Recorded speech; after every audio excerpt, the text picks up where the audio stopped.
প্রিয় বিনিয়োগকারী ভাই ও বন্ধুরা আমার, আসসালামু আলাইকুম। শেয়ার বাজার অর্থনীতি ও বিনিয়োগ বিশ্লেষণ প্ল্যাটফর্মের পক্ষ থেকে শুল্ক পোশাক খাত বিষয়ক ভিডিওতে আপনাদেরকে স্বাগতম। বাংলাদেশের অর্থনীতির চালিকা শক্তি হলো আরএমজি তথা রেডিমেড গার্মেন্টস, আর এটির ওপর কালো থাবা পড়তে চলেছে ইউএসের শুল্ক। ইউএসএ বাংলাদেশের সবচেয়ে বড় একক রপ্তানি বাজার, যেখানে স্থানীয় তৈরি পোশাক প্রস্তুতকারীরা গত বছর $8.2 বিলিয়ন পোশাক রপ্তানি করেছে।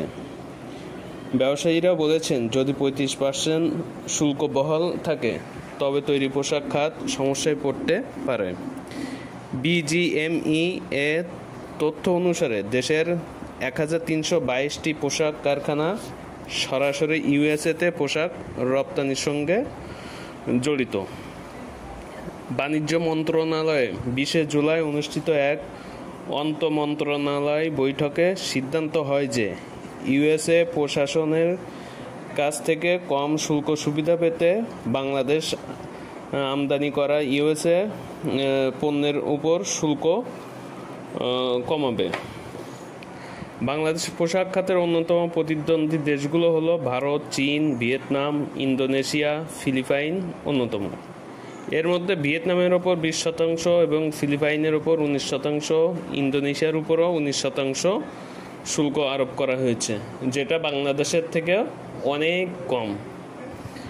আর আমাদের উপর 35% এবং পূর্বের 15% সহ মোট 50%, যা আমাদের প্রতিদ্বন্দ্বী দেশগুলোর থেকে অনেক বেশি।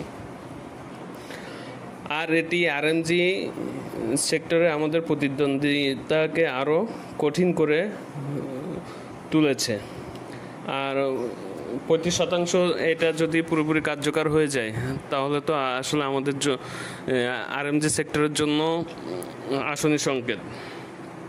আমাদের সরকার ও ব্যবসায়ী নেতাদের পক্ষ থেকে শুল্ক হার কমানোর জন্য জোর প্রচেষ্টা চালানো হচ্ছে। একই সাথে ইউএসের সাথে বাণিজ্য ঘাটতি দূর করতে বিভিন্ন উদ্যোগ গ্রহণ করা হয়েছে। আল্লাহ ভরসা, আমাদের সরকারের ও ব্যবসায়ী নেতাদের প্রচেষ্টা সফল হোক, এই দোয়া করি। সবাই ভালো ও সুস্থ থাকবেন। আজ এই পর্যন্ত, সামনে দেখা হবে নতুন কোনো ভিডিওতে। ভালো থাকবেন, সুস্থ থাকবেন, আমার জন্য দোয়া করবেন।